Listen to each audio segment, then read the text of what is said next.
Halo semuanya, sekarang saya akan membawakan cerita dari akun Twitter @simpleman dengan judul Padur.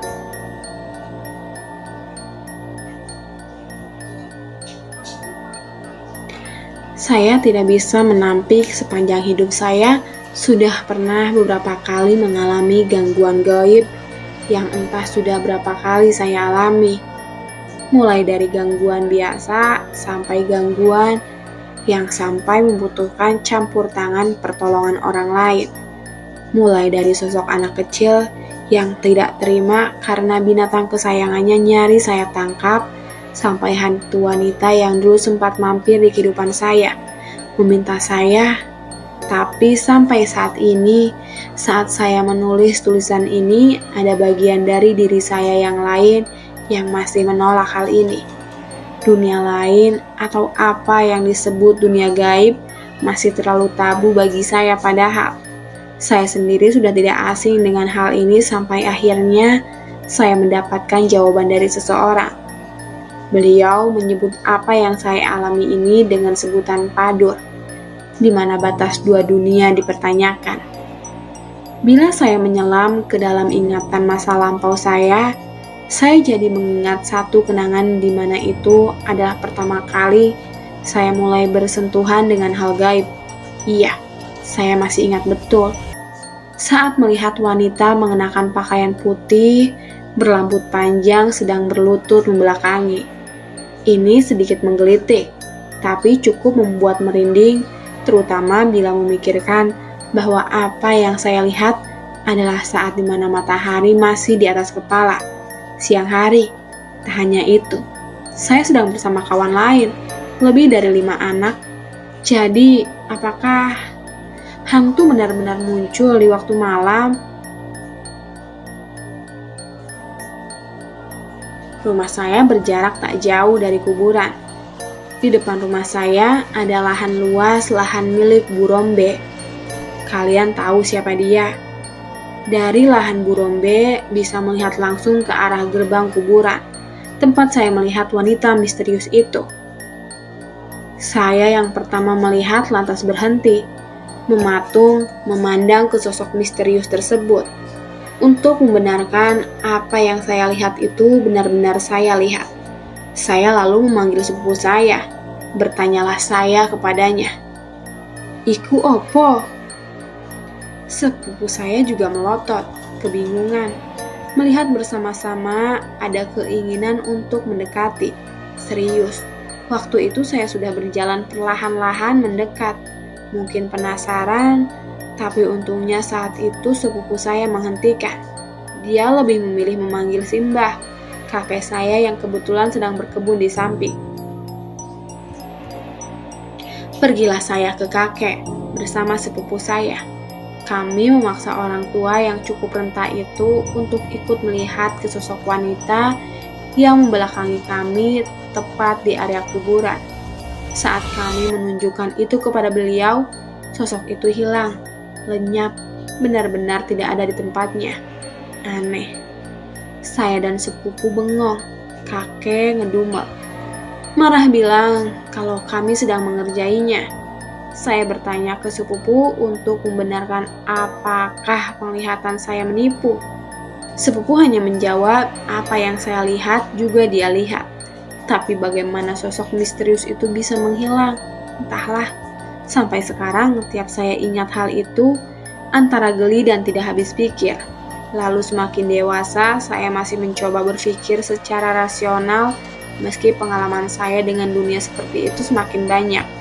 Disinilah saya bertemu dengan Bono, seseorang yang akan saya ceritakan hari ini. Pertama kali saya kenal dengan Bono karena teman saya, seorang perempuan, rekan kerja yang sedang dipelet oleh seorang laki-laki. Teman saya berkata bahwa sudah 1 minggu dirinya merasa aneh, merasa setiap malam dia melihat ada seorang wanita tua yang berdiri di depan jendela kos. Tak hanya itu saja, saat di kamar mandi, terkadang dia merasa diawasi. Sesuatu memandanginya dari atas celah genting. Wujudnya menyerupai sosok berbalut kain kafan yang beraroma busuk sekali. Namun setiap dia di samping lelaki, sebut saja namanya Doni, dia merasa aman. Teman saya hanya berkata, "Antarkan saya ke sini." Saat itu waktu menunjukkan hampir tengah malam. Saya merasa aneh. Tidak biasanya anak itu seperti ini. Karena kasihan, akhirnya pergilah saya menjemput dia. Dan saat sampai di depan kos miliknya, saya melihat dia menangis. Setelah itu dia meminta saya agar segera pergi tanpa memperhatikan apa yang ada di kamarnya. Saya menurut saja. Saat motor mulai melaju, iseng saya melihat ke belakang di mana pintu kos tidak ditutup olehnya. Di sana saya melihat seorang berdiri. Itu adalah dia. Wujudnya sama persis. Tapi teman saya yang duduk di belakang langsung mengatakan, "Gak usah dilihat, cepat jalan." Selama perjalanan saya tidak bicara sama dia. Badan saya sebenarnya merinding, bingung. Yang saya bonceng ini sebenarnya siapa? Setelah menempuh kurang lebih 2 jam perjalanan, sampailah di sebuah rumah yang sederhana. Rumah biasa 2 lantai. Teman saya turun, lalu mengetuk pintu memanggil nama, "Om, Om." Saya cuma melihat, mencoba mencerna di mana ini sebenarnya.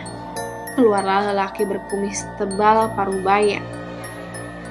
Di sini anehnya, entah bagaimana ceritanya, mungkin teman saya sudah menghubungi beliau lewat WA. Karena lelaki parubaya yang kami temui seperti tahu kedatangan kami.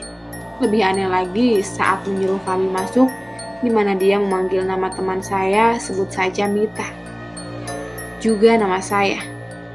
Orangnya seperti bapak-bapak pada umumnya, tidak ada yang istimewa dari dirinya. Saya hanya diam mendengarkan sedangkan Mita mulai menceritakan apa yang terjadi kepadanya. Saat itu dia mulai melakukan gerakan-gerakan seperti di TV. Saya yang melihat waktu itu tertawa. Mungkin saya tidak sopan, tapi saya sudah tidak tahan untuk tidak tertawa. Maksud saya, bahkan sampai saat ini, setiap melihat beliau membantu orang termasuk membantu saya dengan gerakan-gerakannya, saya selalu tidak bisa menahan tawa dibuatnya karena absurd. Tapi si bapak tidak marah. Beliau tetap melakukan yang entah apa itu. Lalu dia mulai mengatakan kalau di sekitar tempat kosnya ada yang menanam kain kafan diisi segenggam tanah kuburan, di mana di dalamnya diisi rambut Mita.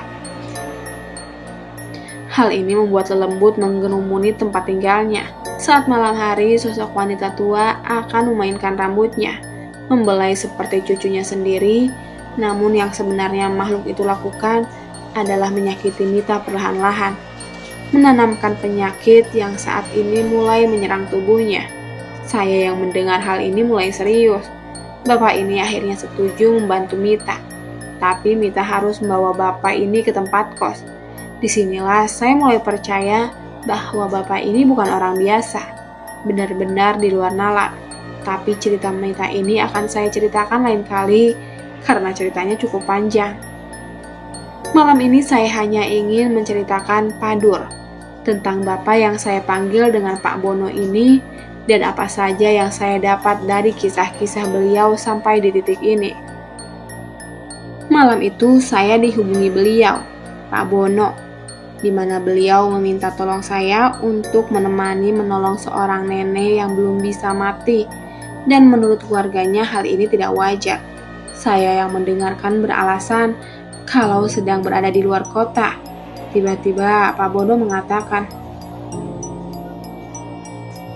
"Ya sudah kalau begitu, saya titip salam buat ibumu yang sedang masak rawon di dapur."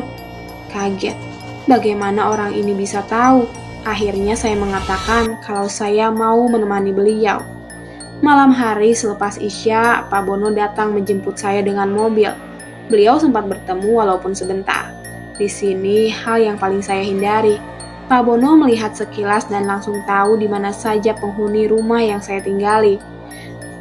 Rumah saya juga cukup menyeramkan sebenarnya. Kita berangkat saat waktu menunjukkan tengah malam.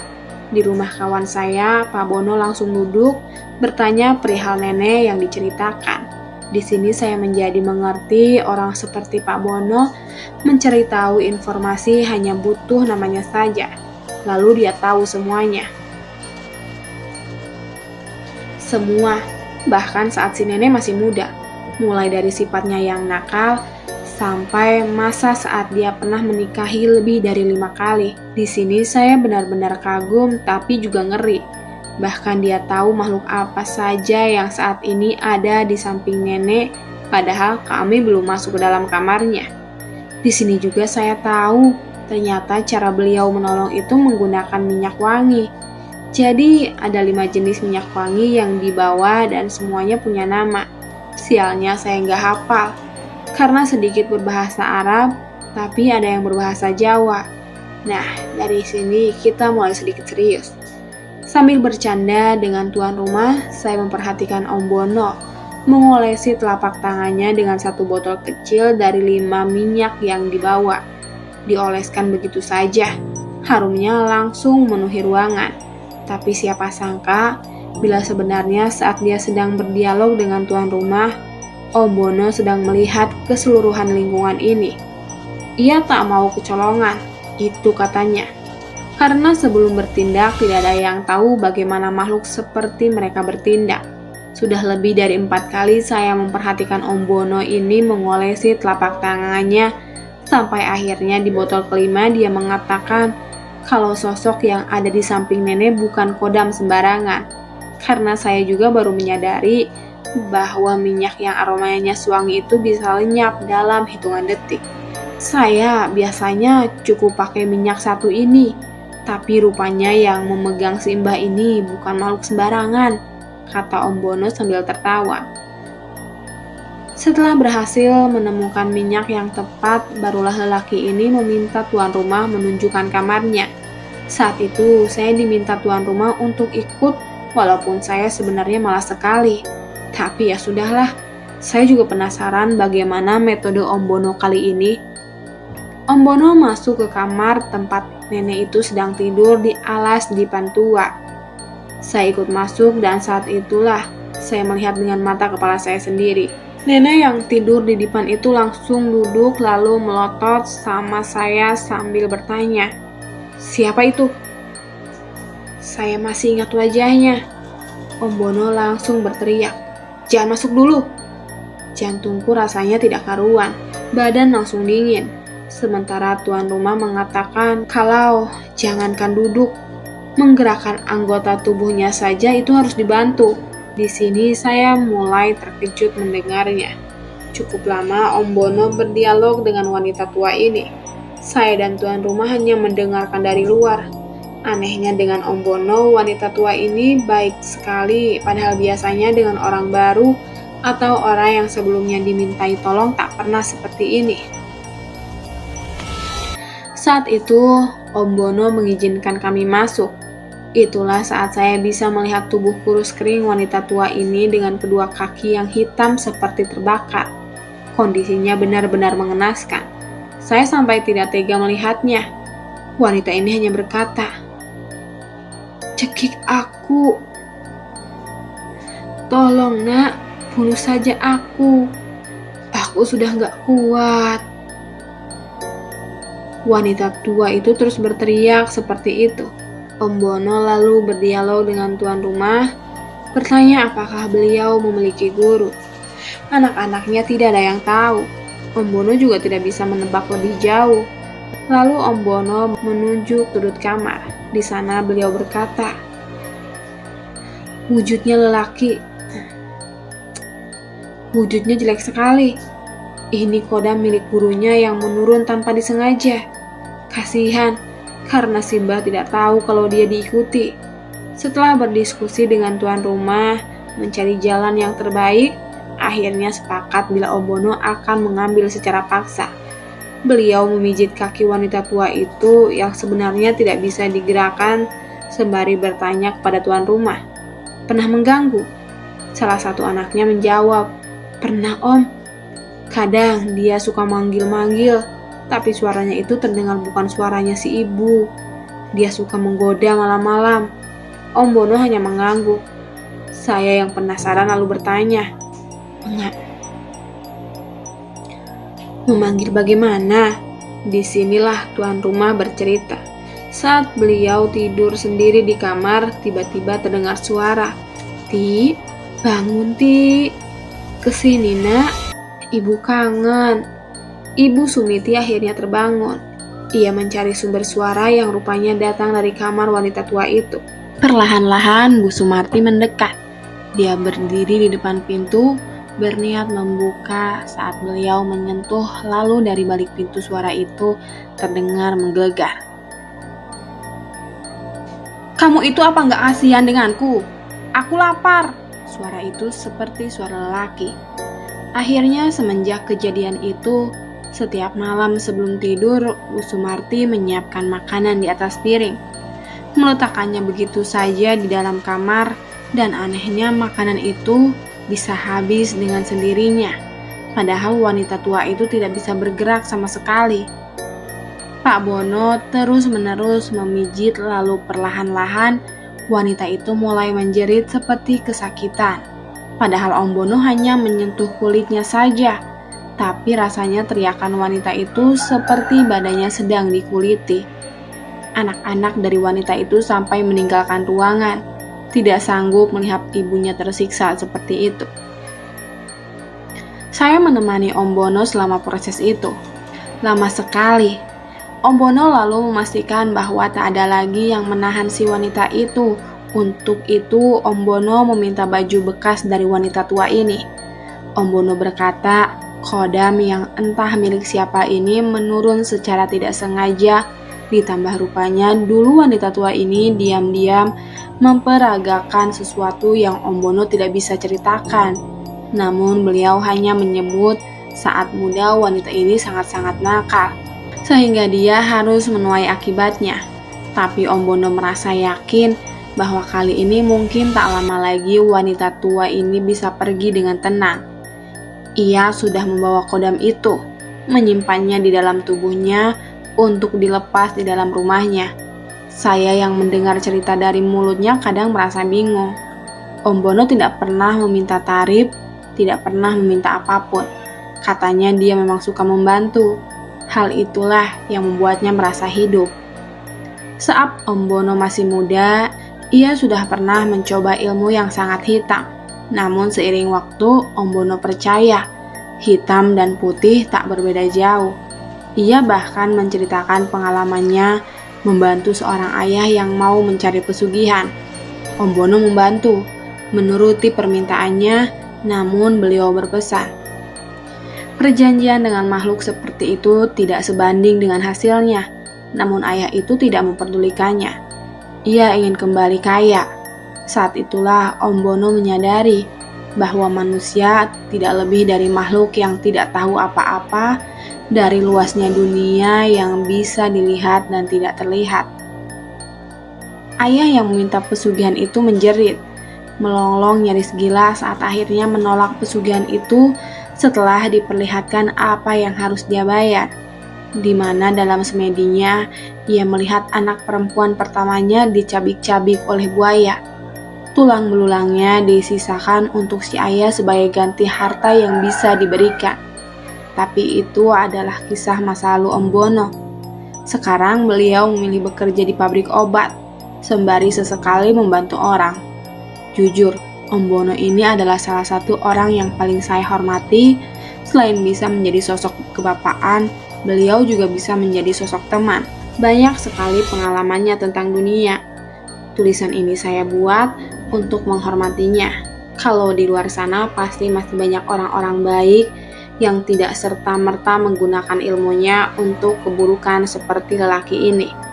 Mungkin malam ini sampai di sini dulu cerita tentang beliau. Terima kasih.